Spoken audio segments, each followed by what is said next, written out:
दोस्तों नमस्कार। आज बॉलीवुड के बारे में तो बात करेंगे ही, लेकिन बात आज दिल्ली शहर से शुरू करेंगे क्योंकि मैं इस समय दिल्ली में हूं और दिल्ली के पुस्तक मेले में होकर आया हूं। विश्व पुस्तक मेले में उसके बारे में आपको बताऊंगा और हमारे जो बॉलीवुड के चाहने वाले दर्शक हैं उनको हम एक छोटी सी झलक बता देते हैं कि आज बॉलीवुड के कौन कौन से मुद्दे हैं, फिर हम दिल्ली के पुस्तक मेले से ही बातचीत शुरू करेंगे। रवि जी, स्वागत है आपका। जी उज्जवल जी, आपका भी स्वागत है इस बातचीत। उदित नारायण के चुंबन की चर्चा करेंगे जिसकी चर्चा हर तरफ हो रही है। मेरे हस्बैंड की बीवी का वाहियात ट्रेलर हमने भी देखा है, आपने भी देखा होगा, इस पर भी बात करेंगे। आमिर खान की तीसरी शादी का क्या है मसला, उस पर भी कोशिश करेंगे कुछ खोदने की, जानने की। और आमिर खान के अजीब से गेटअप का क्या है रहस्य, आजकल आमिर खान एक अजीब से गेटअप में दिख रहे हैं, क्यों लिया है, कोई एड है, कोई ब्रांड है या फिल्म है, उस पर भी बात करेंगे। लेकिन दोस्तों, ये सब बातों पर हम बात करना शुरू करें उससे पहले मैं आपको बताना चाहता हूं कि आज मैं गया था राजधानी दिल्ली में प्रगति मैदान में। एक विश्व पुस्तक मेला लगा है, मतलब एक ही छत के नीचे 20 रुपए के टिकट में आपको लाखों किताबें देखने का मौका। और मैं समझता हूं कि किताबों से बढ़कर तो हमारा कोई मित्र नहीं हो सकता, क्योंकि किताबें हमें सिर्फ देना जानती हैं और हमसे कुछ भी नहीं लेती। तो रवि जी, मेरा बड़ा अच्छा एक्सपीरियंस रहा। अभी मैंने अपने जी channel pulse of India live पर वो लगाया भी है और मैं यहाँ एक एक करके आपको दिखाने वाला हूं कि मैंने पुस्तक मेले से क्या क्या लिया है। अनकॉमन कुछ नहीं लिया है, बहुत कॉमन लिया है, लेकिन ये होना सबके पास चाहिए और अक्सर नहीं होता है। शुरुआत करूंगा भगवत गीता, जो ओके। हिंदी अनुवाद के साथ में है। मैं बहुत समय से ढूंढ रहा था एक ऐसी प्रति जो वेट में भी हल्की हो और वजन में बहुत भारी हो, मतलब इसका जो वजन है वो बहुत भारी है।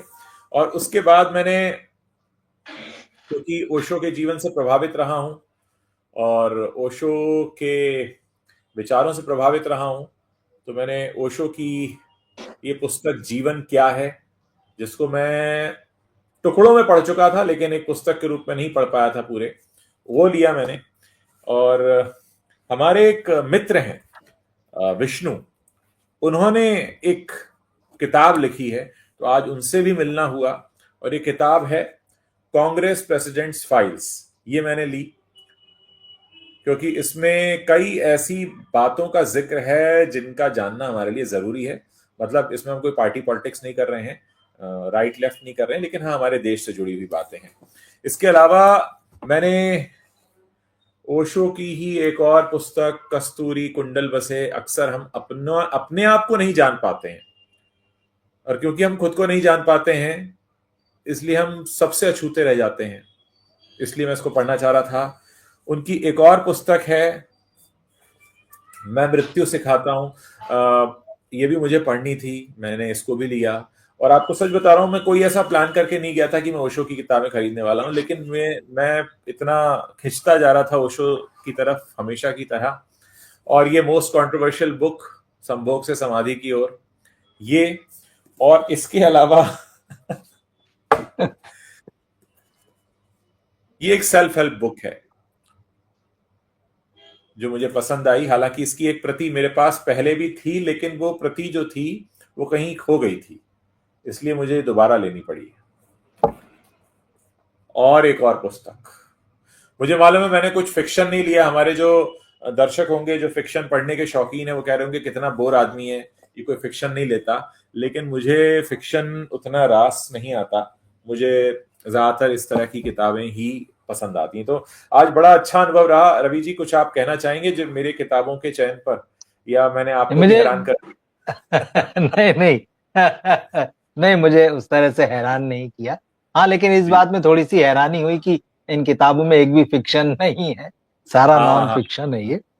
पर मैं ठीक मैं है, फिक्शन सबकी अपनी पढ़ता अपनी। हूँ। हाँ बिल्कुल। सबकी अपनी अपनी पसंद होती है, तो उसमें कोई जी विशेष नहीं। लेकिन हाँ, पढ़ना जरूरी है। पढ़ना हमेशा ही, हम जीवन के किसी भी मोड़ पर रहें, किसी भी उम्र हाँ। में रहें, पढ़ना जो है कम से कम हमारे जीवन का हिस्सा होना चाहिए। मतलब जैसे भोजन पानी होता है, जैसे नींद होती है, वैसे ही जो हम्म। है एक पढ़ना भी हिस्सा होना चाहिए। और हमारे घर में एक जगह किताबों की भी होना चाहिए। हो ये जी रहा है कि घर बड़े बड़े हो रहे हैं और किताबें उसमें कहीं नहीं होती हैं। उनको एक हाँ, तरीके से बेदखल कर दिया गया है लोगों के जीवन में जो है, अब किताबों हाँ, की जगह बहुत थोड़ी-सी रह गई है। तो ये बहुत अच्छा लगा मुझे देख के और जब आपने मुझे अपनी बात हुई थी और आपने बताया कि पुस्तक मेले गए थे और फिर आपने जो वीडियो बनाए तो मैंने तुरंत देखे और मुझे बड़ा अच्छा लगा। मैं कहा मतलब क्योंकि जब तक मैं दिल्ली में रहा, तो पुस्तक मेला तो जो है वो हर साल लगता है वहाँ पर और वो वहाँ जाना हमेशा होता था और वहाँ की जो चीज़ मिस करता हूँ वो जो है वो पुस्तक मेला है। हर साल जब भी लगता है वो तो फिर बिल्कुल याद आती है और लगता है कि यार हमें भी वहाँ पर होना चाहिए। लेकिन ठीक है, आप होके आए तो मुझे बहुत खुशी हुई इस बात की, कि चलिए मैं नहीं गया तो आप तो गए वहाँ पे और आपने वो जो अंदर वीडियो बना के दिखाया तो मुझे लगा कि शायद मैं ही वहाँ पर टहल रहा हूँ। तो ये बहुत अच्छा, बहुत बढ़िया देखकर बड़ा जी, अच्छा लगा और आपकी किताबें लेकर आए। जी। हम अपने दर्शकों से भी ये रिक्वेस्ट करेंगे कि जितना समय आप किताबों के बीच बिता सकते हैं। मैंने एक इंटरव्यू भी किया विष्णु शर्मा का, जो एक लेखक भी हैं, जी। पत्रकार भी हैं, और उनके इंटरव्यू में मैंने ये बात कही कि जो व्हाट्सएप फॉरवर्ड्स का दौर है, इसमें किताबों से हमारी जो दूरी बढ़ रही है वो और चिंता बढ़ाती है। हम बुक इंडस्ट्री के लोगों के साथ अन्याय कर रहे हैं या नहीं कर रहे हैं वो तो एक अलग बात, हम अपने साथ बड़ा अन्याय कर रहे हैं कि हमने पढ़ना छोड़ दिया है और हम किताबों से दूरी बना रहे हैं। वरना एक वक्त होता था, लोग, मतलब मैं अपने बचपन को याद करूं, लोग किराए पर भी बुक लाकर पढ़ा करते थे, 25 पैसा 50 पैसा। हर शहर में छोटी छोटी लाइब्रेरी हुआ करती थी जहां से बड़ा कॉमन चीज थी, जो कि अब खत्म होता जा रहा है। हर आदमी जब एक किसी से मिलता है तो पूछता है फला वेब सीरीज देखी, फला फिल्म देखी, वो शो देखा, लेकिन कहीं ये चर्चा नहीं होती कि भैया आपने फला बुक पढ़ी या नहीं पढ़ी, या आजकल किस राइटर को पढ़ रहे हो। ये तो हो गया है देखिए, क्योंकि जिस तरह से मीडियम बदला है, मतलब हमारे देखने का और पढ़ने का भी, क्योंकि पढ़ना भी जो है बहुत सारा ऑनलाइन हो गया है, मोबाइल में आ गया है, ऑडियो बुक्स आ गई हैं। लेकिन वो जो पढ़ना है, किताब हाथ में लेकर जब आप उसे पढ़ रहे हैं, वो उस एक्सपीरियंस को कोई और चीज रिप्लेस नहीं कर सकती है। वो बहुत बिल्कुल। पर्सनल होता है।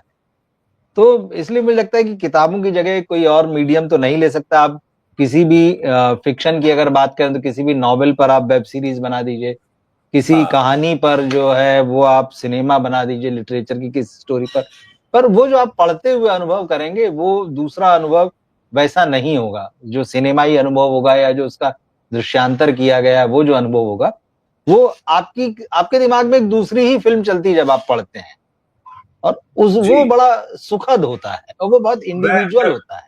मैं यही बताना चाहूंगा, आज एक कैटेगरी मुझसे छूट गई, न जाने कैसे छूट गई। जी। मैं बायोग्राफीज का भी बहुत शौकीन हूँ, तो ओके। बायोग्राफीज भी मुझे पसंद है। लास्ट मैंने मिशेल ओबामा की पढ़ी थी, उससे पहले हिटलर की भी पढ़ी है, ओशो की भी पढ़ी है, लेकिन बहुत समय से कोई अच्छी बायोग्राफी मैंने नहीं पढ़ी है। और सिनेमा पर भी मैंने बुक्स जो थी वो देखी।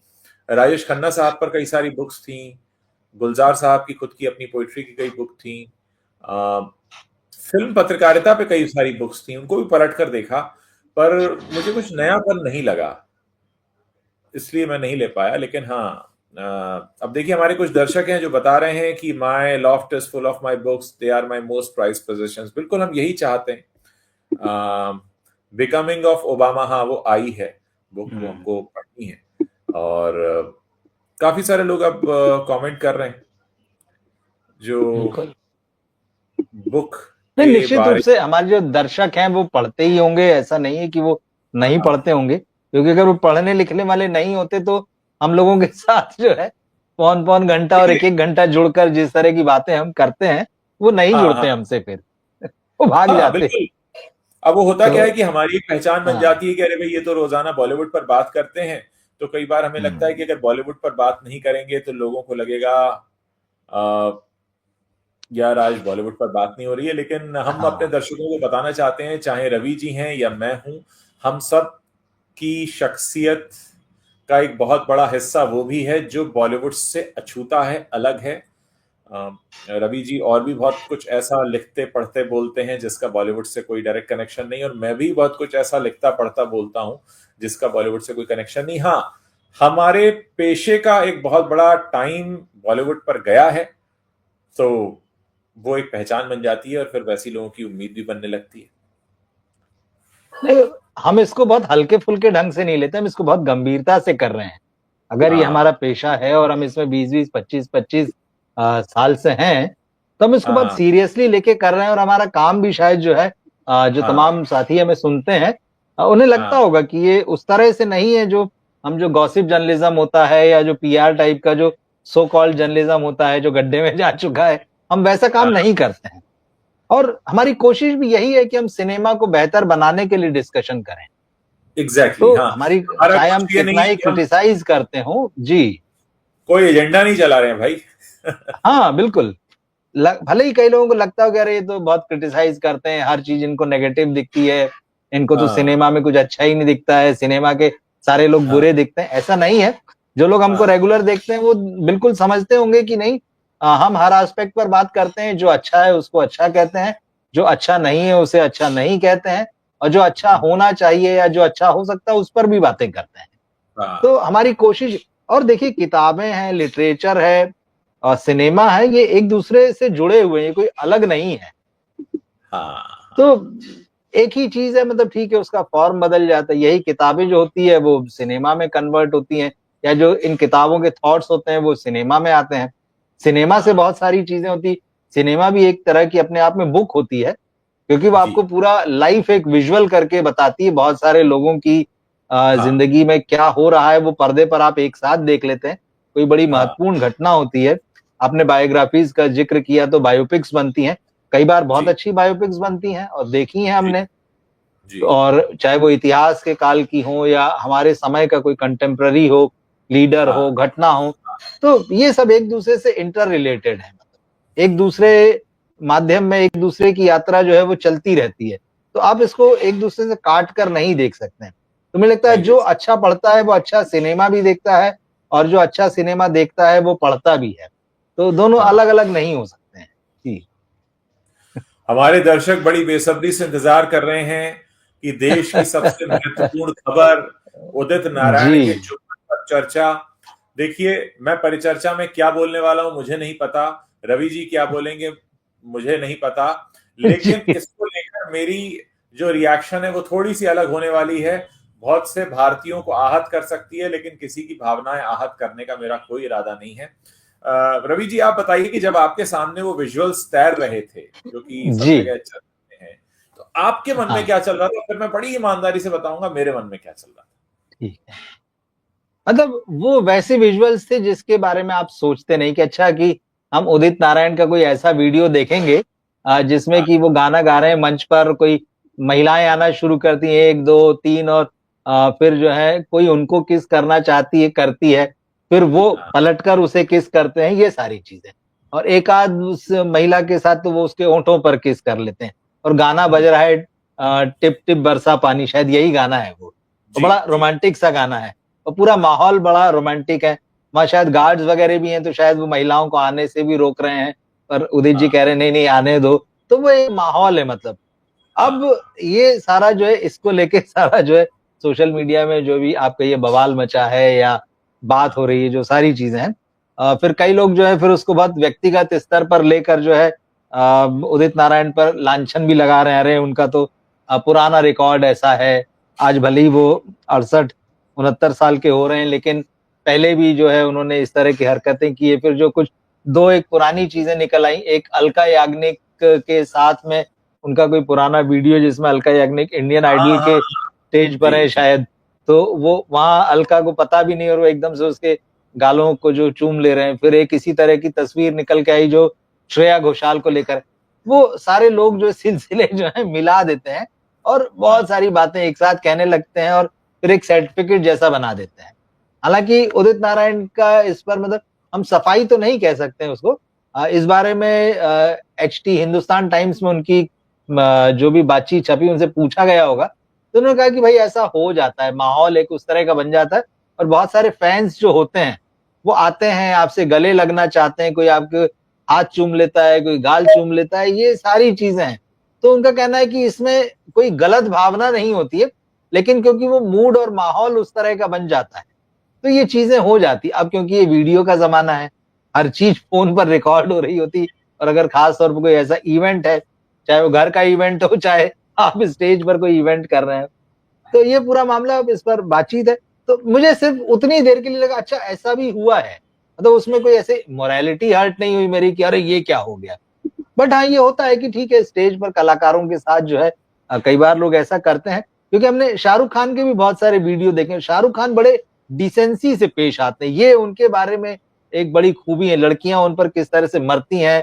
अभी हाल ही में दुबई में थे शायद वो, 1-2 दिन पहले, वो बहुत सारे फिल्मों के डायलॉग बोलते हैं, उनके साथ रोमांटिक सीन क्रिएट कर लेते हैं। पर फिर अभी 2 दिन का ही कोई पहले का प्रोग्राम था, उसमें इसी तरह की चीजें चल रही है, कोई डायलॉग और गाना पे कहते हैं कि अब मैं इससे ज्यादा नहीं कर सकता आपके साथ। तो वो खैर वो शाहरुख खान है, ये उदित नारायण है। पर हाँ ठीक है, ये जब इस तरह के जो फैंस आते हैं, जो बहुत एक तरीके से जो कलाकारों को लेकर जो बहुत ऑब्सेस्ड होते हैं, वो कब क्या कर बैठे हैं आप कह नहीं सकते हैं। तो ऐसा नहीं कि उन्होंने पहले किया, जो वीडियो में दिखता है साफ दिखता है कि पहले फैन ने ऐसा किया और फिर उसके बाद वो गाने की रॉ में थे, जो भी मूड होगा तो उन्होंने एक रिएक्शन दिया। मैंने उसको इस तरह से देखा।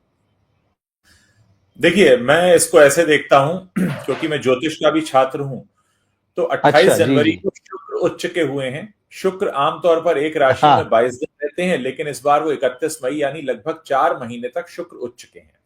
तो सबसे पहले तो ओके। मुझे इसमें प्रभाव दिखा वीनस के उच्च के होने का। शुक्र जब उच्च के हो जाते हैं तो लोगों के बीच प्यार, प्यार का एहसास, प्यार का प्रदर्शन, रोमांटिक होना, रोमांस को बताना, रोमांस में जीना, ये सब होता है। तो पहली मेरी नजर गई कि आज तारीख क्या है। मैंने कहा अच्छा 28 जनवरी को शुक्र उच्च के हुए, तो मुझे कोई आश्चर्य नहीं हुआ। जी जी। दूसरा, मैं इस बात का बड़ा समर्थक रहा हूं कि प्रेम अगर है तो उसका प्रदर्शन होना ही चाहिए। हालांकि ये बात ठीक। बहुत से लोगों को बड़ी अजीब लग सकती है, और एक शिकायत मेरे मन में हमेशा रहती है।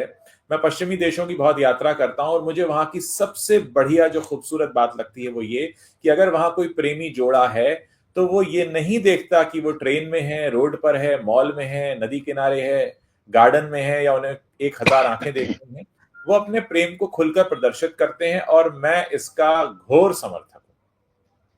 मुझे ऐसी जगहों पर जाना और रहना बड़ा अच्छा लगता है जहां पर प्रेम का ऐसा खुला प्रदर्शन हो रहा हो, क्योंकि उसमें गंदगी नहीं होती। गंदगी कहां होती है कि है पर दिखाना नहीं है। ये हो सकता है बहुत सारे भारतीय सोच के लोग मेरी इस सोच से इत्तेफाक ना रखते हों, लेकिन मैं इसे सबसे खूबसूरत चीज मानता हूं। दूसरा, जब मैंने उदित नारायण के फैन को उनको किस करते हुए देखा तो मुझे लगा कि ये उतना ही सहज है जितना कि श्वास लेना।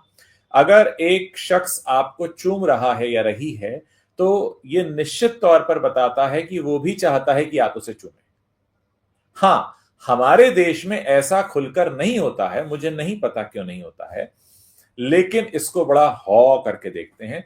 व्यक्तिगत रूप से मेरे लिए ये बिल्कुल बहुत अच्छा दृश्य था। मुझे इसको देखकर बहुत अच्छा लगा, आनंद आया, इसलिए कि कहीं कोई दो लोग एक दूसरे को प्यार से देख रहे हैं, प्यार कर रहे हैं, एक दूसरे को सराह रहे हैं, कला का कला को सराह रहे हैं या खूबसूरती को सराह रहे हैं, या दोनों एक दूसरे को सराह रहे हैं। इसमें मुझे ना तो कहीं कुछ गलत लगा, ना कुछ कंट्रोवर्शियल लगा, ना असहज करने वाला लगा।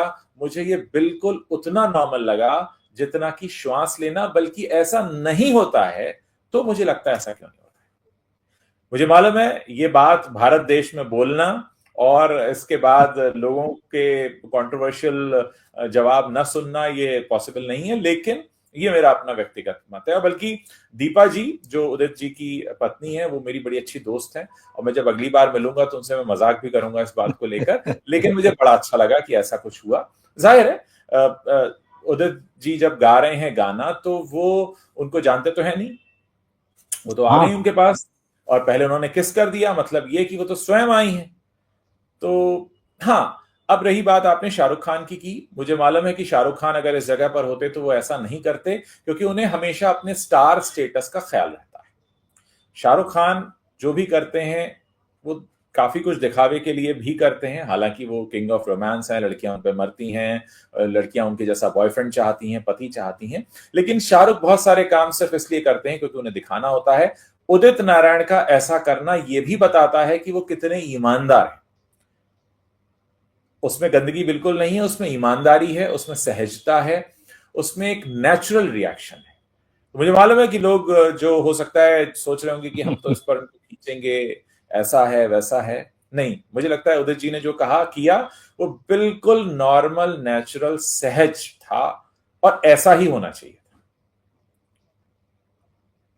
आप जो कह रहे हैं ऐसा ही होना चाहिए वाली लाइन जो है ना, वो हाँ, खतरनाक है, क्योंकि बहुत से लोग फिर ऐसा ही करने लगेंगे कि बोले नहीं, वहां लेकिन हुआ था अगर तो सामने बोले से कोई आ हाँ। रहा, देखिए मैं बड़े हाँ। बड़े लॉजिकल इस बात को समझाता हूं, अगर कोई प्रश्न भी पूछना चाहे तो पूछ सकता है। हम्म। एक शख्स मेरे करीब आकर प्रेम का प्रदर्शन कर रहा है, तो मैं क्या करूंगा? मैं उसको रेसिप्रोकेट करूंगा या मैं उसको दूर हटाऊंगा? बिल्कुल। मैं रेसिप्रोकेट करूंगा। हाँ, हम्म।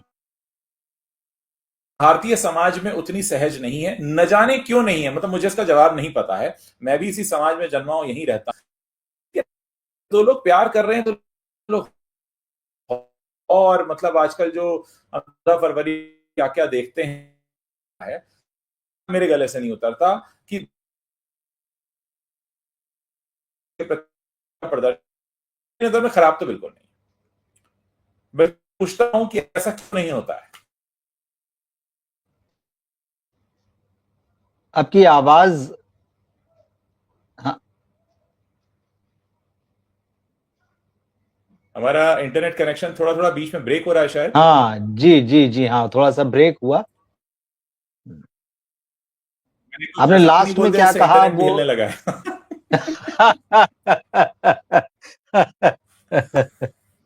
हाँ, ऐसी चीजों से इंटरनेट क्या बहुत मैंने कुछ हिल जाता है। जी। बोल, इंटरनेट भी हिलने लगा। बिल्कुल।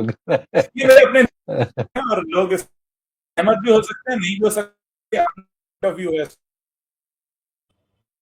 नहीं नहीं, ठीक है, इसमें देखिए सबका अपना अपना पॉइंट ऑफ व्यू है, और सबके लोग नेचर हो पर सकते ये चीजें। गालियां भी दे रहे होंगे सुनकर, जो उससे भी कोई फर्क। हाँ, देखिए, प्यार और गालियां ये तो मतलब एक ही सिक्के के दो पहलू हैं फिर तो। मैं इन्हें पढ़ता रहा हूं, जी। मैं इन्हें भी पढ़ता रहा हूं और पढ़ता रहा हूं। तो सहज होना मुझे लगता है कि सबसे ज्यादा जरूरी है। हाँ, जो मुझे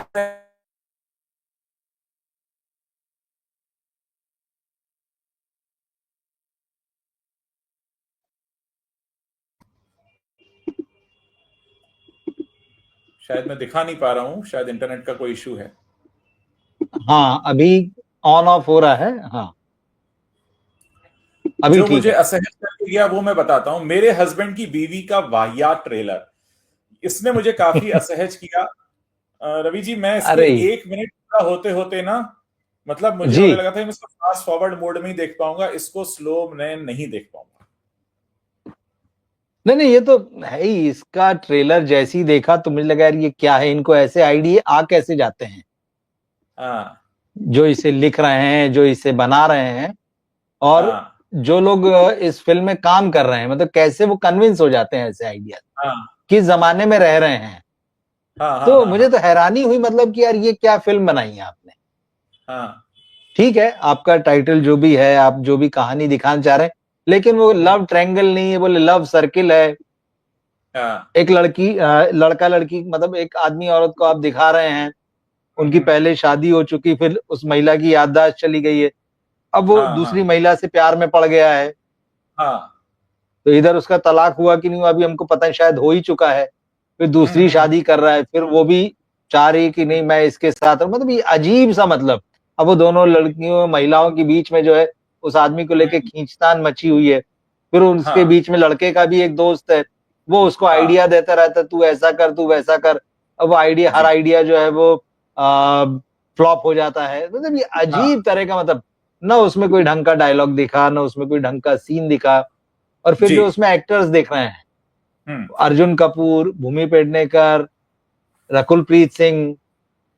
प्रेस कॉन्फ्रेंस में पता चला कि रकुल प्रीत सिंह की जब जैकी भागनानी से शादी नहीं हुई थी, इस फिल्म की शूटिंग उससे पहले हो गई थी, क्योंकि बहुत सारे हाँ, लोग उसको उस तरह से जोड़ जोड़ के देख रहे थे वहां प्रेस कॉन्फ्रेंस में, और उस तरह से सवाल जवाब कर रहे थे कि अच्छा कैसे क्या। तो फिर वो क्लियर हुआ कि भाई नहीं, ये तो इस फिल्म की शूटिंग पहले ही हो चुकी थी। तो ट्रेलर में कुल मिला के मजा नहीं आया, और मुझे अजीब लगा कि मतलब यार ये जो 80s में जो फिल्में कभी चला करती थी, बीवी नंबर 1 टाइप का या उस तरह की जो फिल्में, क्योंकि पूजा एंटरटेनमेंट वही है जिन्होंने इस तरह की फिल्में बनाई हैं।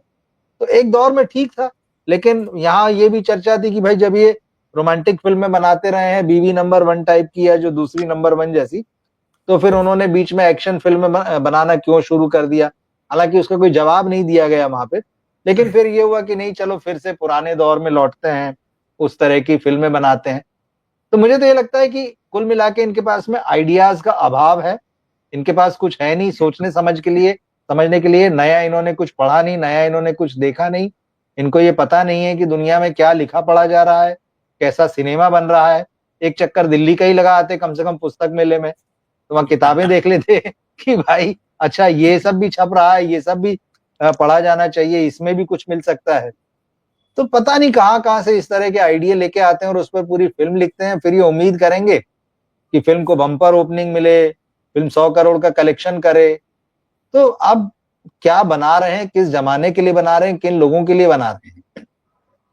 तो मुझे तो बिल्कुल मजा नहीं आया, मुझे लगा कि अर्जुन कपूर की एक और कमबैक फिल्म है। ये शायद एक इत्तेफाक ही है कि आज हम उदित नारायण के चुंबन की चर्चा और मेरे हस्बैंड की बीवी का वाहियात ट्रेलर एक ही समय पे डिस्कस कर रहे हैं। उदित जी। नारायण का चुंबन जितना सहज और नॉर्मल और खूबसूरत लगा मुझे, इस ये ट्रेलर मुझे उतना ही गंदा, अश्लील, फूहड़, वाहियात, मैं इसके लिए जो बोलूं सो कम है। गंदगी, जिसको कहते हैं ना गंदगी, ठीक। मतलब न तो निर्माता के पास दिमाग है, न निर्देशक के पास दिमाग है, न लेखक के पास दिमाग है, और वैसे ही परफॉर्म करने आ जाते हैं, कुछ भी पैसा दे दो।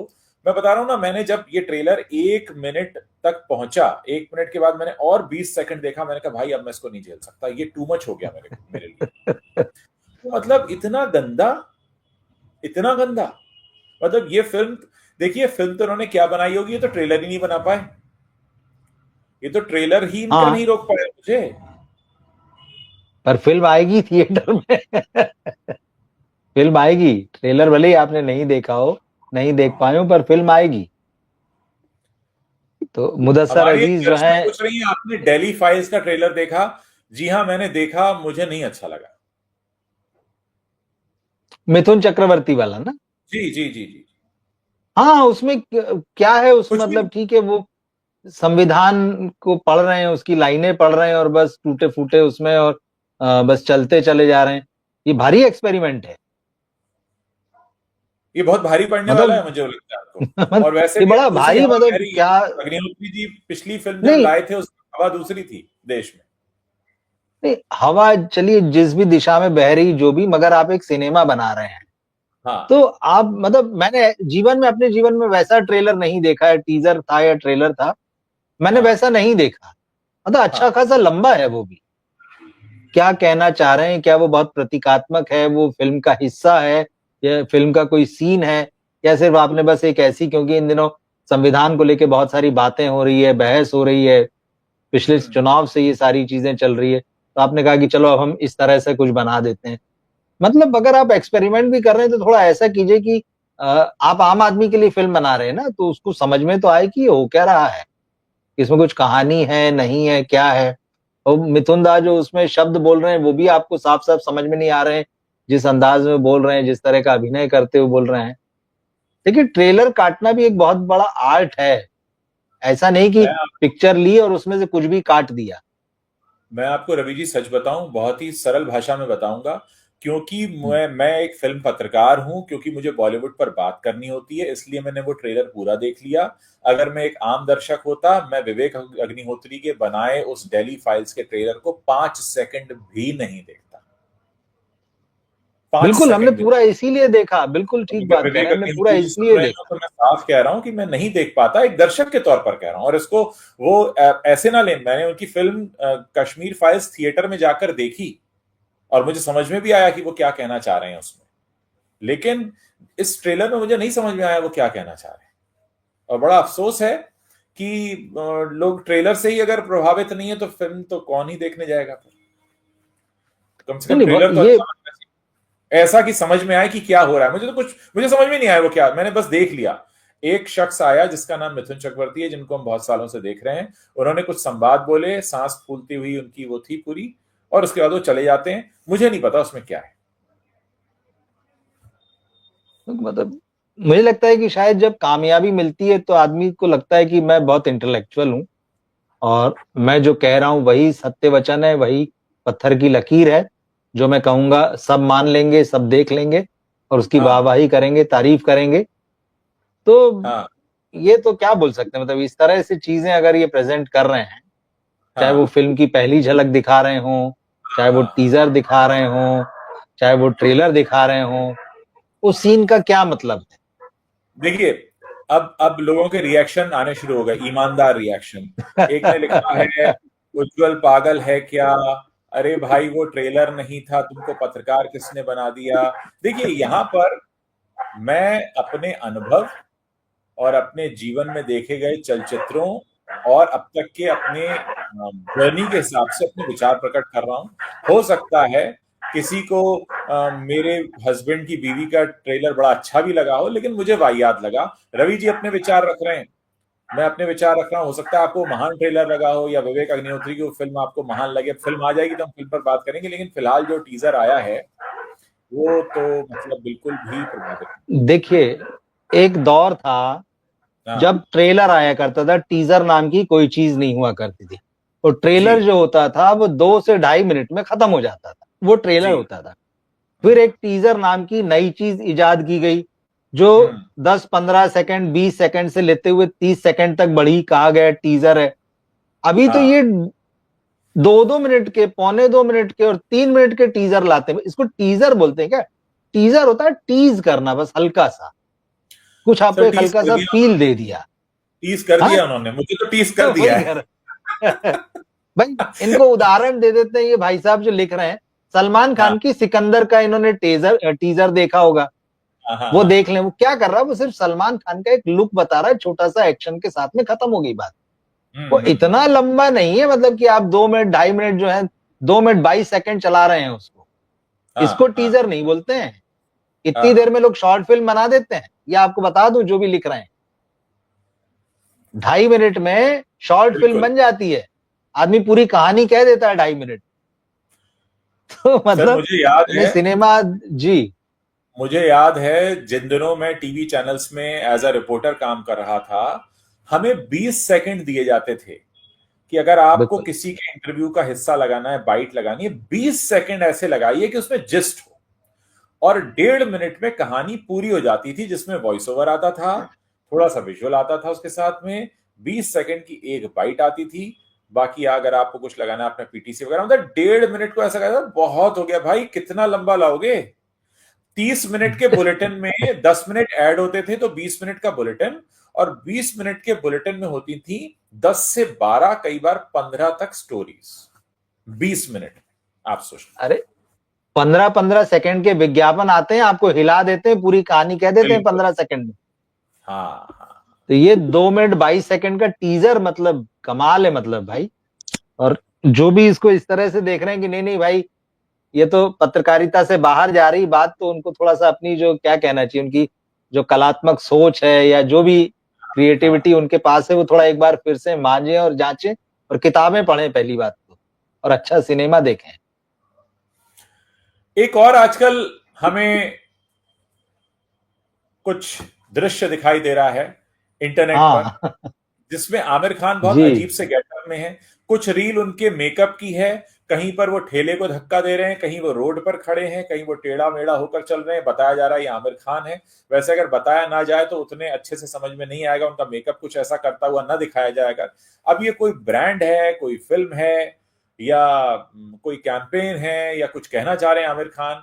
मुझे वो सारा मेकअप वेकअप देखते हुए मुझे याद आ गया कि 3 इडियट्स का जो कैंपेन हुआ था, प्रमोशन का कैंपेन, जिसमें ये भेस बदल बदल कर अलग अलग शहरों में जा रहे थे, जहां चंदेरी की साड़ी हाँ, का भी प्रमोशन हुआ था, बनारस पहुंच गए थे अपने पुश्तैनी घर के पास, और इस तरह की तमाम चीजें हुई थी। तो ये लग रहा है कि किसी न किसी ब्रांड का तो प्रमोशन है ये जरूर।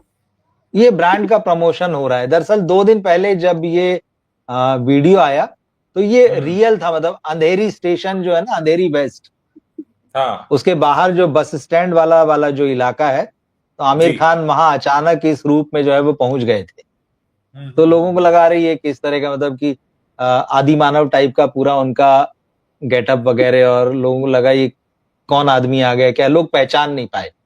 और फिर उस वक्त उनकी वहां पर रील वगैरह बना ली गई और फिर उसको इंस्टाग्राम पर डाला गया, तो लोग समझ में, और फिर वहां लोगों को पता चला जब वो रील चली, अच्छा ये तो आमिर खान थे, वरना वो जो ठेल रहे हैं कुछ चीज, भटक रहे हैं इधर उधर, किसी के पीछे दौड़ रहे हैं, कुछ कर रहे हैं, तो लोगों को समझ में नहीं आ रहा था कि ये किस तरह का क्या चल रहा है, कौन आदमी आ गया अचानक से।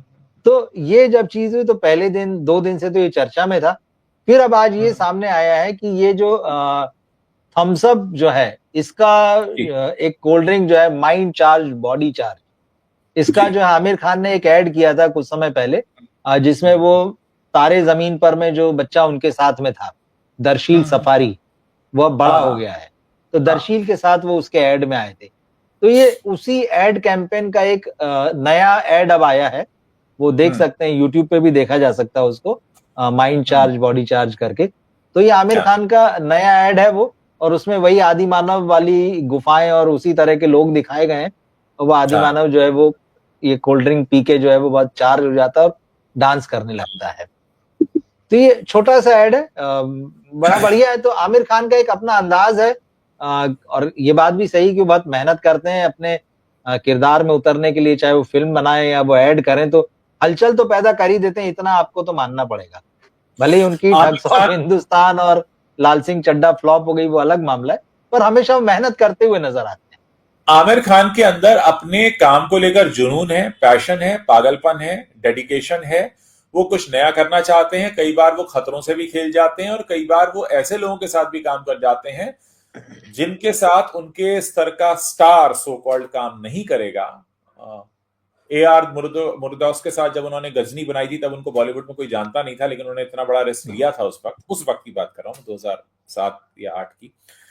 एक हमारे दर्शक है सर, सवाल पूछ रहे हैं। उनका सवाल ये है कि पूजा एंटरटेनमेंट अब कैसे चल रहा है, 2 दशक से फ्लॉप दे रहा है, बड़े मियां छोटे मियां ने तो इनका ऑफिस भी बिकवा दिया, फिर भी कैसे अर्जुन के साथ फिल्म?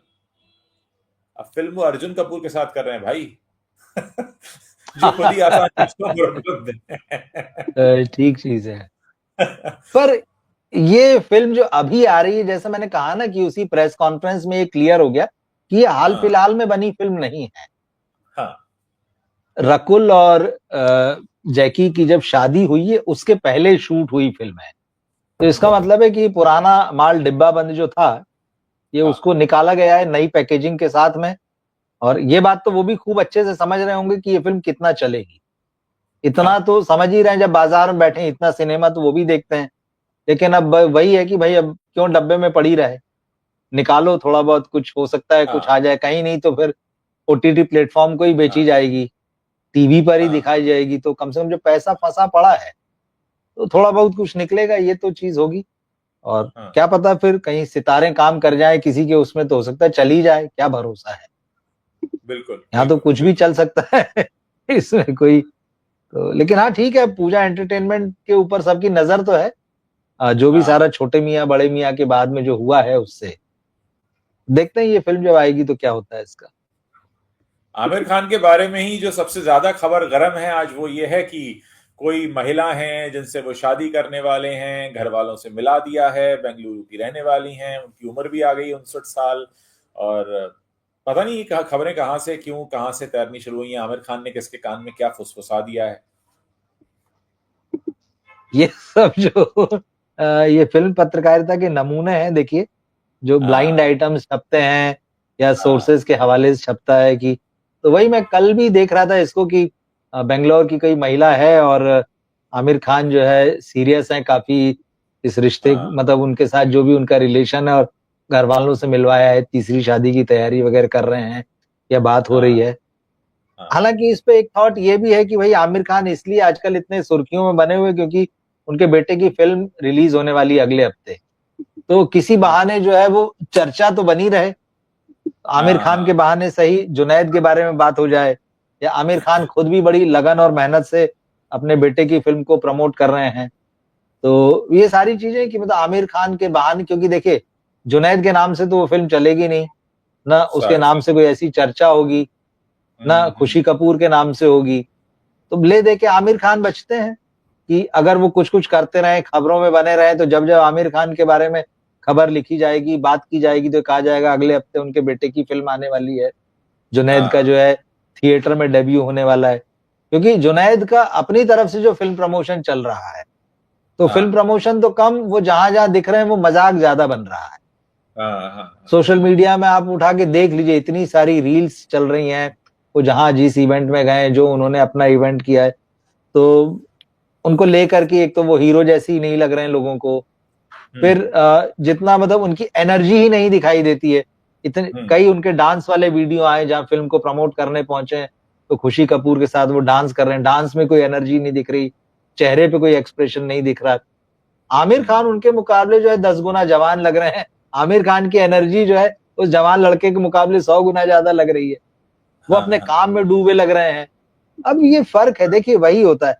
इसीलिए नेपोटिज्म की जो है बार बार जो है आलोचना की जाती है कि भाई आप में है टैलेंट, आपको लोग अभी भी देख रहे हैं, आपको एक्सेप्ट करने के लिए तैयार है, बात सिर्फ एक अच्छी फिल्म की है। कोई खारिज नहीं कर सकता अच्छे कलाकार को, लेकिन जिसकी फिल्म के ट्रेलर में दिख रहा है, जिसकी पहली फिल्म में दिख चुका है, जिसके अपीयरेंस में दिख रहा है, स्टेज पर आके जब वो परफॉर्म कर रहा है अपनी फिल्म के लिए, तो समझ में आ रहा है कि यार ना एनर्जी है, ना उस तरह का कहना चाहिए जो एक करिश्मा है, कुछ नहीं दिख रहा है। लेकिन आप उसको, क्योंकि सिर्फ वो किसी खास व्यक्ति का बेटा है, किसी खास स्टार का बेटा है, बेटी है, भांजा भतीजा साला है, आप उसको चढ़ा दो भाई स्टेज पे और बना दो फिल्म कैमरा लगा के। इसीलिए तो आलोचना होती है। पर ठीक है, देखिए सबको शुभकामनाएं, सब काम करें, कोई समस्या नहीं। लेकिन कई बार ये जो जबरदस्ती लगता है ना, और फिर वही होता है कि थोपा जाएगा। आपकी पहली फिल्म देख के बता चुके हैं कि भाई ये चलने वाला माल नहीं लग रहा है, लेकिन क्योंकि वो किसी खास का कोई खास है, तो भाई उसने 2 फिल्म और साइन कर ली, भी तो आपको 2 फिल्म और देखना पड़ेगी। ट्रेलर में दिख रहा है, सारे वीडियो बता रहे हैं। अब ऐसी चीजों के लिए फिर वही होता है कि भाई कोई चमत्कार हो तो हो। वो होता है कि एक आध फिल्म का चमत्कार होता है। तो और फिर सबको हीरो बनना है, या तो ये होता है कि चलिए अपनी पर्सनैलिटी के हिसाब से रोल करें, है ना भाई। जरूरी नहीं कि हर व्यक्ति हीरो बन के आए, हर व्यक्ति लीड में आए। या आप अपने उस हिसाब से किरदार चुनिए, उस हिसाब से की कहानी में आइए।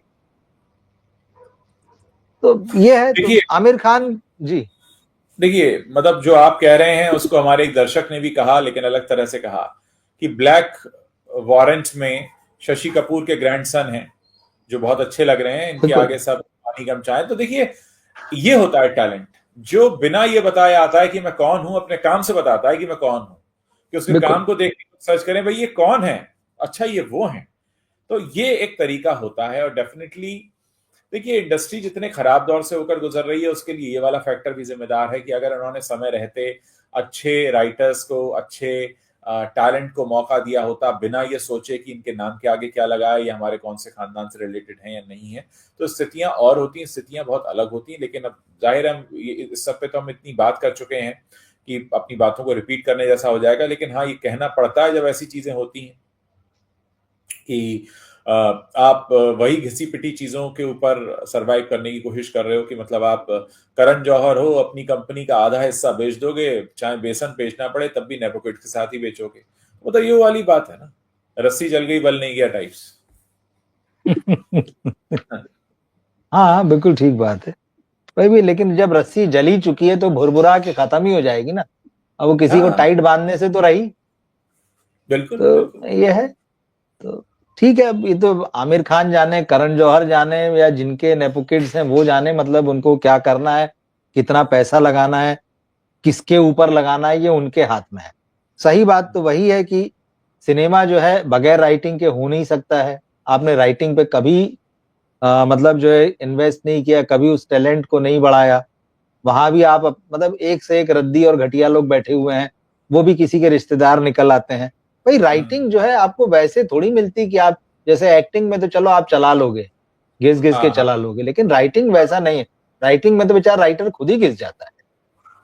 मतलब मुझे ऐसा कोई मतलब इक्का दुक्का उदाहरण ही दिख, जैसे जानिसार अख्तर जो थे, बड़े शायर थे, गीतकार थे, उनके बेटे जावेद अख्तर गीतकार बने, स्क्रिप्ट राइटर बने। यहाँ कौन राइटर का बेटा भी राइटर बन रहा है? यहाँ तो सबको एक्टर बनना है, सबको पर्दे पर। जावेद अख्तर के ही बेटों को देख लीजिए। मैं शुरुआती दिनों में जब मुंबई आया था तो मैं एक टीवी प्रोडक्शन हाउस के लिए काम किया करता था, असिस्टेंट डायरेक्टर का मेरा काम था, मुझे कंटिन्यूटी लिखनी होती जी। थी। तो मैं ऐसे ही, क्योंकि नया था तो मैं बड़े सवाल पूछता था, तो मैं मेकअप दादा को पूछता था, अरे ये मेकअप हम्म दादा मेकअप आर्टिस्ट बनने आए थे क्या, ये कैमरामैन जो हैं ये सिनेमेटोग्राफर हम्म। बनने आए थे। तो मुझे एक बुजुर्ग थे हमारे, मेकअप दादा ही थे, उन्होंने कहा देखो ऐसा है उज्जवल कि तुम्हें जितने लोग दिख रहे हैं ना यूनिट में अलग अलग काम कर रहे हैं, कोई ड्रेसमैन है, कोई स्पॉट बॉय, ये सबके सब हीरो बनने आए थे, वो हीरो नहीं बन पाए इसलिए सिनेमेटोग्राफर बन गया, कोई ये बन गया, कोई वो बन गया। तो वही मैंने वही कहा वही। क्या, हाँ सबको हीरो बनना था। तो कहीं ना कहीं जो इंडस्ट्री का एक सच ये भी है कि हाँ बनने तो सभी हीरो आते हैं, सुभाष घई भी हीरो बनने आए थे, डायरेक्टर बन गए। बिल्कुल। तो आ, लेकिन ये बात अब इस चीज को समझना होगा कि आ, ये वो पुराना वो दौर नहीं है। आज फिल्म एक बहुत ही ज्यादा सीरियस बिजनेस बन गया है, जहां बहुत बड़ी लागत होती है। मैं ये नहीं कह रहा कि पहले फिल्मों में लागत नहीं होती थी, पहले भी होती थी, लेकिन अब जिस स्तर का जो स्केल अब है वो स्केल पहले नहीं था। इतनी विदेशों में शूटिंग, इतने मतलब हैवी अमाउंट जो खर्च होता है, तो अब उसमें एक सिलसिलेवार ढंग से तरीके से काम भी होना चाहिए, और उसके लिए ठीक। कई सारे फैसले ऐसे भी लेने होंगे जो कठोर फैसले होंगे, लेकिन वो फैसले लेगा और कौन?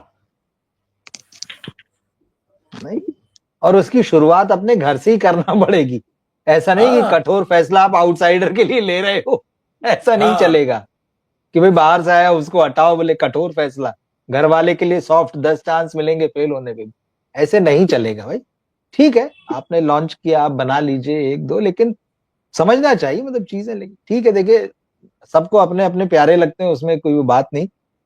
लेकिन फिर अगर ऑडियंस की जब राय आती है तो फिर उसका भी सम्मान कर लेना चाहिए। ऐसा नहीं कि फिर आप इधर नहीं चला तो उधर लगा दो, उस डायरेक्टर के साथ उस बड़े डायरेक्टर के अंडर में काम करा दो, उस बड़े बैनर की फिल्म दिला दो, जो कि हाँ चल रहा है।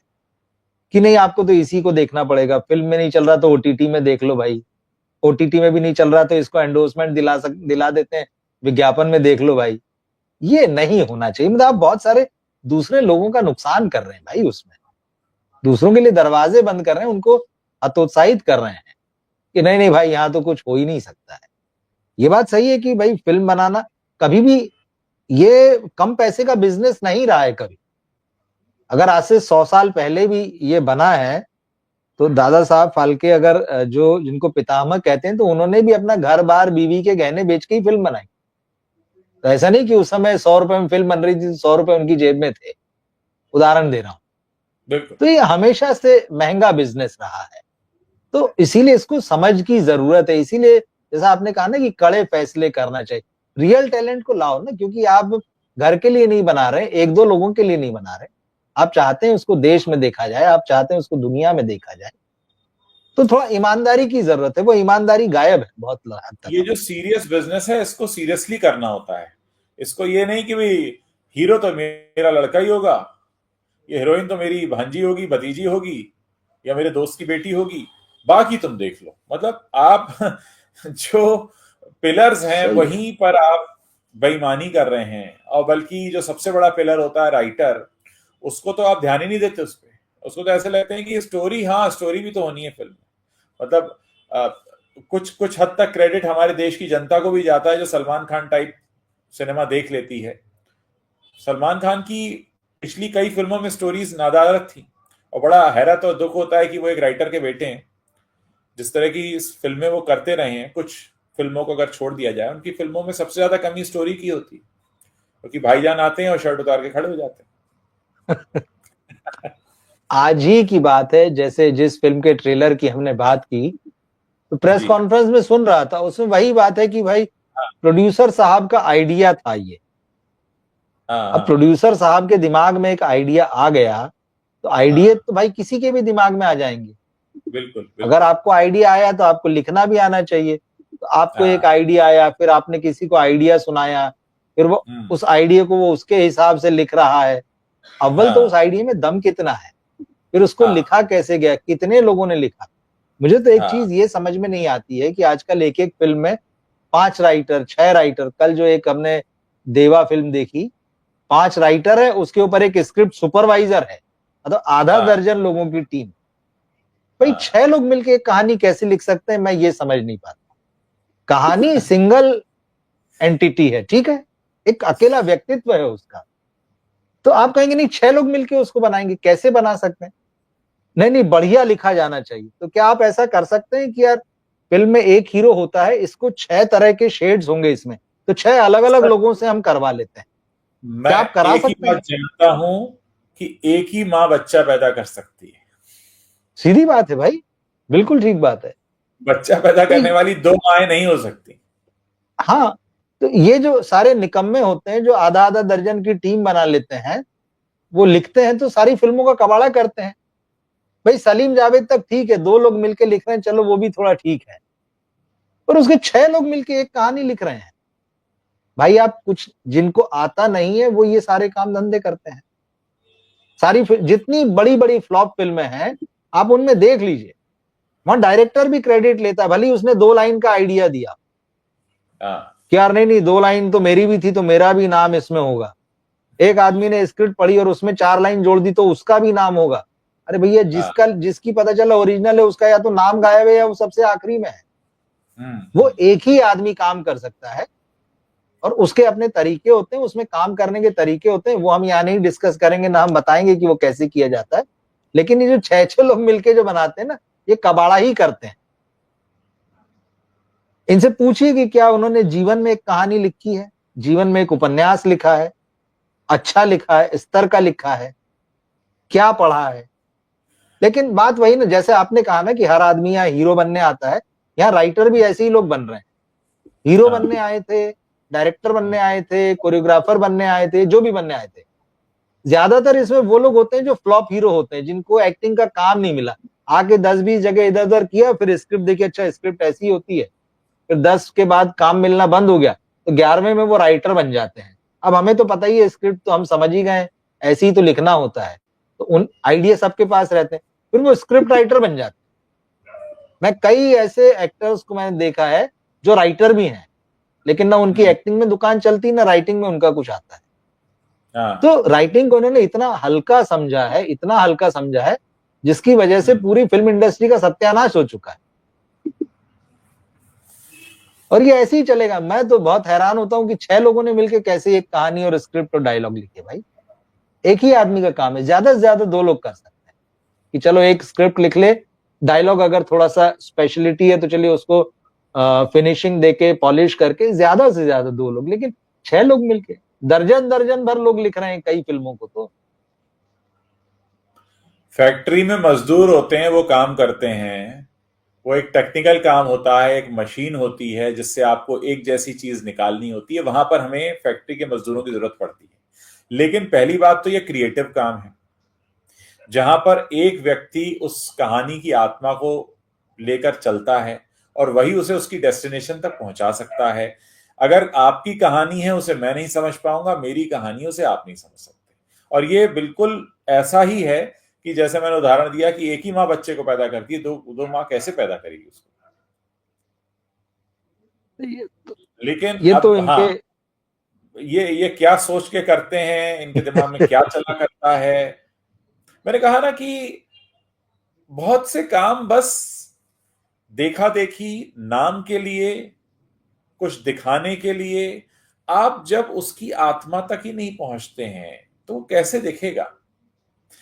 एक बात कही जाती है हर कला के बारे में कि कोई भी कलाकार अगर उस कला का प्रदर्शन करते समय, उस कला को जीते समय खुद प्रसन्न नहीं है, खुद उसकी आत्मा उसको नहीं छू रही है, तो उस कला को देखने वाला दर्शक तो वो उसके कहते हैं ना उसकी रीच में आएगा ही नहीं। जितने कलाकार हैं जिनकी एक्टिंग हमें अच्छी लगती है, चाहे वो नसीर साहब हो या अनुपम खेर हो या पंकज त्रिपाठी हो या इरफान हो, एक बात सब में कॉमन है कि वो अपने उस काम को करते समय खुद को एंजॉय कर रहे होते थे, उनकी आत्मा उस चीज को छू रही होती थी, वो उसमें जी रहे होते थे, तभी वो प्रभावित कर पाते थे अपने दर्शक को कि उसके हाथ उठे और ऐसे ऐसे ताली बजने लगे। और कोई तरीका ही नहीं है। उसके पीछे उनका एक लंबा सफर भी है। हाँ अगर वो इस मुकाम तक आए हैं जिन लोगों की आप बात कर रहे हैं, एक लंबा बिल्कुल। सफर है, उन्होंने बहुत मेहनत की है, वो आके सीधे पर्दे पर नहीं दिखने लगे। उन्होंने बहुत सारा रंगमंच किया है, बहुत सारे नाटक किए हैं, बहुत सारा अभ्यास किया है, कई कई गलियों सड़कों से गुजरे हैं इस महानगर तक आने के लिए। हाँ और यहाँ आके भी उन्होंने स्ट्रगल किया है। वो नेपो किड्स की तरह नहीं कि पापा पिक्चर बनाएंगे हीरो हाँ हाँ लेके, हाँ। ये वैसे लोग नहीं है। इसलिए आज उनका सम्मान होता है, इसलिए आज उनके काम की चमक दिखाई देती है, इसलिए जब वो आते हैं, कुछ बोलते हैं, कुछ एक्शन करते हैं तो उसपे तालियां बजती है। उनके किरदारों को याद रखा जाता है, उनके हम्म, अभिनय को जो है नए लोगों से कहा जाता है कि इनसे सीखो। हाँ तो उसके पीछे, और यही चीज राइटिंग पे लागू होती है। ऐसा नहीं है कि आप कुछ करना चाहते थे और आप यहाँ चले आए कि ये करते हैं, फिर नहीं बना तो चलो अब ये कर लेते हैं, वैसा नहीं है ये मामला। पर बात वही है, क्योंकि इनको लगता है कि सबसे थैंकलेस जॉब तो यही है, क्योंकि एक गधे से गधा और 10वीं पास और 12वीं पास एक्टर भी जो है वो राइटर के लिखे में बता देता है कि अरे ये ऐसा लाइन ऐसी लिख दो, हम तो ऐसी बोलेंगे। अरे यार ये सीन ऐसा नहीं है, ऐसा होना चाहिए। भाई तू तेरा काम कर यार, जो डायरेक्टर कह रहा है वो कर। मतलब राइटिंग में सजेशन देना तो सबसे आसान काम है। तो ये इस तरह से उसको ट्रीटमेंट करते हैं, उसके नतीजे जो हमको सामने देखने मिलते हैं। हर फ्राइडे को है औंधे मुंह गिरते हैं, फिर कहते हैं अरे राइटिंग अच्छी नहीं थी, फिल्म की स्क्रिप्ट कमजोर थी। अरे भैया लिखने वाले ही कमजोर थे तुम्हारे, तो राइटिंग तो होगी ही होगी। तो कैसे कहानी असल में गढ़ी क्या जाती है, हुआ है कैसे कि किरदार गढ़े जाते हैं जी। फिल्म इंडस्ट्री और क्रिकेट हमारे देश में, ये दो चीजें इसलिए भी पॉपुलर हैं लोगों के बीच क्योंकि लोगों को लगता है इजी मनी है, एक बार बन गए तो फिर तो करोड़ों बरसते हैं। तो होता क्या है इस चक्कर में कि इस तरफ आने वाले लोगों की नीयत में ही मिलावट है। मैं क्रिकेटर सही बन बात। जाऊं क्योंकि क्रिकेटर बन के बहुत पैसा मिलता है, या मैं फिल्म स्टार बन जाऊं क्योंकि फिल्म स्टार बन के बहुत पैसा मिलता है। तो इसमें मेरी नीयत में ही खोट आ गया। मेरे अंदर वो पैशन तो है नहीं, मैं तो पैसा कमाना चाहता हूं। पैसा कमाने का पैशन होना कोई बुरी बात नहीं है, सब में होना चाहिए। लेकिन पैसा कमाने के पैशन के लिए मैं किसी प्रोफेशन को चुन रहा हूं, ये सबसे खराब बात है।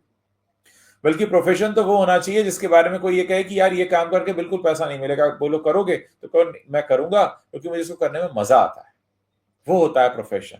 लेकिन इस नियत में जब मिलावट आ जाती है तो वो मिलावट हर जगह दिखती है और फिर वो गंदगी हर जगह फैलती है। दरअसल राइटिंग तो सलमान सबसे खान हमारे देश के सबसे बड़े स्टार कहे जाते हैं, पर कितने लोग हैं जो उन्हें एक्टर भी नहीं मानते। कितने लोग हैं जो उन्हें एक्टर मानते हैं। एग्जैक्टली दोनों ही बातें हैं। कितने लोग। सो ये एक बहुत हैरान करने वाली बात है।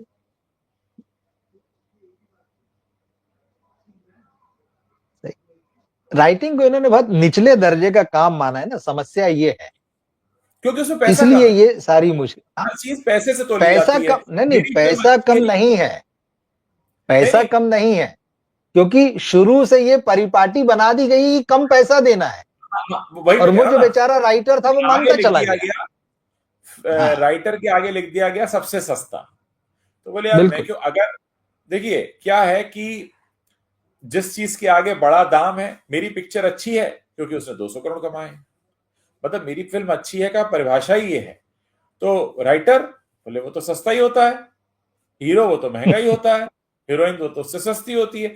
ये जो हम जब तक इन खांचों में बैठे रहेंगे, हम आउट ऑफ द बॉक्स ना सोच पाएंगे ना जा पाएंगे। हमने पहले ही खुद को खांचों में सांचों में ढाल रखा है, हमने पहले ही बहुत सारी चीजें मान ली है। रामगोपाल वर्मा के सिनेमा को आज जो उन्होंने पहले किया काम इसलिए ही याद किया जाता है क्योंकि वो उस खांचे सांचे से बाहर निकले। उन्होंने वो काम किए जो नहीं किए जा रहे थे। जब भी, खासकर कला के क्षेत्र में, जब भी आप वो काम करेंगे जो नहीं किए जा रहे हैं या जो खांचों और सांचों से अलग हैं, आप पहचाने जाएंगे।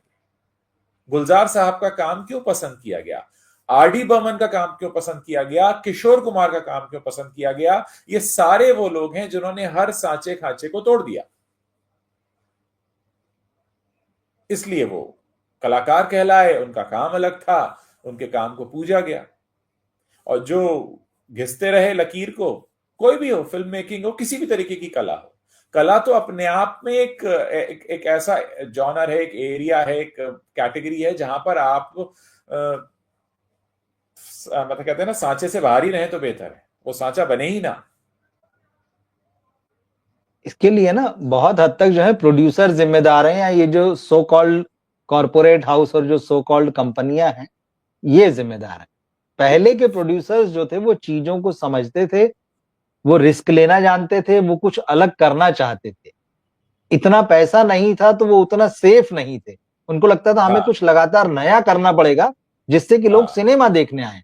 अभी तो उनको हाँ। पता है कि हमारे पास जो 1500 करोड़ रुपए की मिल्कियत है, हम्म 2-4 पिक्चर पिट भी जाएगी तो कोई फर्क नहीं पड़ेगा, कि हमारे हम्म। प्रोडक्शन हाउस का आधा बेच देंगे तो 1000 करोड़ आ जाएगा। अभी इनको हाँ पता है, इनको रिस्क लेने की जरूरत नहीं है। इनको लगता है हाँ ठीक है गेम चल रहा है, खेलते रहो, कुछ तो 10 बनाएंगे, 2 तो हिट हो ही जाएगी, तो उसमें पैसा रिकवर हो जाएगा। ये इस तरह के लोग हैं, इस तरह की सोच के लोग हैं। तो इनके पास कहां से क्रिएटिविटी आएगी, कहां से ये समझेंगे चीजों को? तो ये सिर्फ बर्बाद करते हैं। इसीलिए आपने कहा कि भाई कलाकार जो भी है, मैं प्रोड्यूसर को भी उसमें शामिल कर लेता हूं। प्रोड्यूसर से लेके सिनेमा से हर व्यक्ति जो जुड़ा अपने अपने तरह के आर्ट में वो माहिर है, तभी उस फिल्म से जुड़ता, हम ये मान लेते हैं। हाँ लेकिन सवाल ये है कि क्या वो उस घेरे को तोड़ रहा है? अब नहीं हाँ तोड़ रहा है। अब तो फॉर्मूले ढूंढे जा रहे हैं, अब तो रीमेक ले लिया जा रहा है कि अरे यार वो चल गई, ले आओ उसका रीमेक कर देते हैं। अरे वो फलानी विदेशी फिल्म थी, उसका आइडिया बढ़िया, उस पर काम कर देते हैं। तो बना बनाया रेडीमेड मिल रहा है। तो आप जब नया नहीं तलाश रहे हैं, जोखिम नहीं ले रहे हैं, कुछ नया नहीं करना चाह रहे, सारा रेडीमेड पे चला रहे हैं, तो रेडीमेड में चलाने में कहां से सिनेमा डेवलप होगा, कहां से आप डेवलप होंगे, कहां से किसी और का विकास होगा? बर्बाद ही है। वो सारे लक्षण जो थे वो धीरे धीरे करके एक टाइम में इकट्ठे होते चले गए, और आज आप एकदम गर्त में जा रहे हैं, बल्कि जा चुके हैं। सर, मुझे पुराना टाइम याद आ रहा है, जब पुरानी फिल्मों में क्या होता था, जब इतने कॉस्ट्यूम डिजाइनर वगैरह नहीं होते थे फिल्म इंडस्ट्री में, कि राजेश खन्ना ने पैंट पर कुर्ता पहना है, कि मनोज कुमार ने ऐसी शर्ट पहनी है, जैसे ही होता था तो जो छोटे शहरों के टेलर होते थे वो फटाफट नकल तैयार करके लगा देते थे कि हमने वो फला फिल्म में जो राजेश खन्ना ने पहनी है शर्ट, वैसी देखो हमने बना हम्म दी। तो ये वही काम कर रहे हैं कि किसी ने साउथ में या कोरिया में या ईरान में या कहीं कोई ऐसी फिल्म बनी, इन्होंने फटाफट उसकी नकल बना के तैयार है। हम जो देशभक्ति के नाम पे चाइना को गाली देते हैं, हम क्रिएटिविटी के सबसे बड़े चाइना तो हम हैं, नकली माल। नकली माल, सही। हमने इस माल मतलब की गारंटी नहीं है बोले, हाँ? दोगलापन, मतलब तो बिल्कुल लगा लगा हुआ नाम के आगे, क्योंकि हम जिस चीज के लिए दूसरे देश और दूसरी संस्कृति को सुनाते हैं वही काम आप अपने देश में कर रहे होते हैं, और वो भी बड़े ठसक के साथ कि देखो हम तो अलग हैं।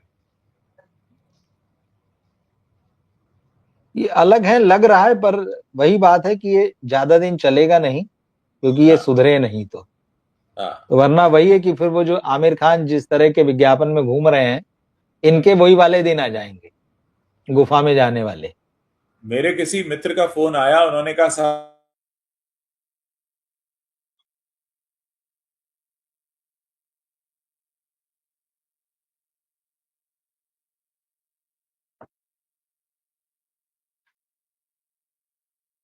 डिस्कनेक्ट हो गया।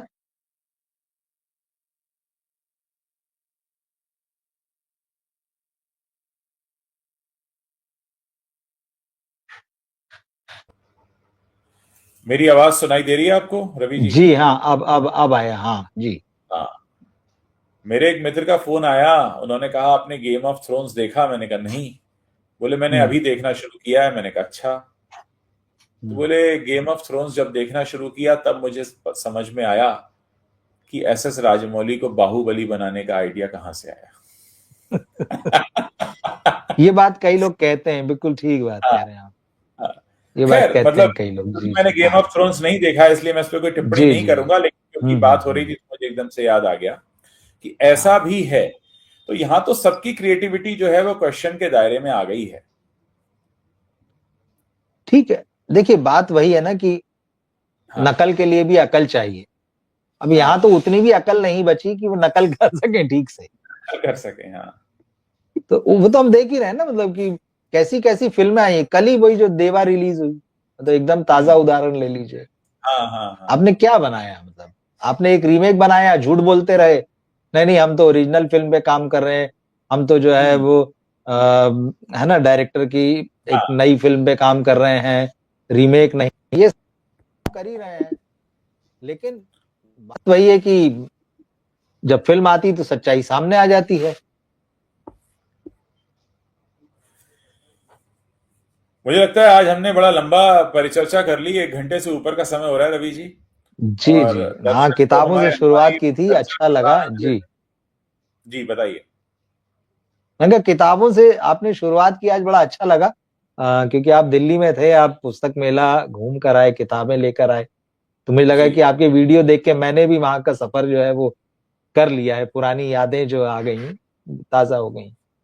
सर, हम तो इसे अपनी जिम्मेदारी समझते हैं पत्रकार होने के नाते कि अगर हम रोजाना 4 लोगों को पुस्तकों की तरफ भेज पाएं, उनकी जिंदगी में पुस्तकें आ पाएं। हम ये नहीं कह रहे कि आप क्या पढ़ें, आप फिक्शन पढ़ें, नॉन फिक्शन पढ़ें, बायोग्राफी बिल्कुल। पढ़ें, आप सेल्फ हेल्प पढ़ें, आप धर्म पढ़ें, या वेद उपनिषद पुराण पर पढ़ें, गीता पर पढ़ें, जिस पर पढ़ें, लेकिन पढ़ें।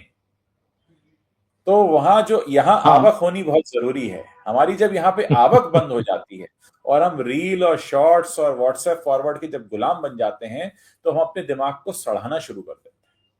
हम कभी नहीं चाहेंगे कि किसी का दिमाग सड़े। ये तो है। हम सभी का चाहेंगे कि नए विचार आए, नई तरह की सोच आए, बल्कि कोशिश करें कि ऐसे टॉपिक पर भी पढ़ें जो आपको उतना आकर्षित नहीं कर रहा है। पढ़ के तो देखें, हो सकता है उससे कुछ आपको सीखने, समझने, जानने का मौका मिल जाए। नहीं, जब आप पढ़ेंगे इन किताबों को तो हम देखेंगे, कभी इस पर भी डिस्कस करेंगे, आप जो पढ़ रहे हैं इस पर। डेफिनेटली। और बिल्कुल। मुझे लगता है कि मेरे वीडियोस में इन किताबों का जिक्र चाहे अनचाहे आने ही वाला है, क्योंकि जो फूड हम खाते हैं वो हमारे चेहरे पर हम्म। दिखने ही लगता है।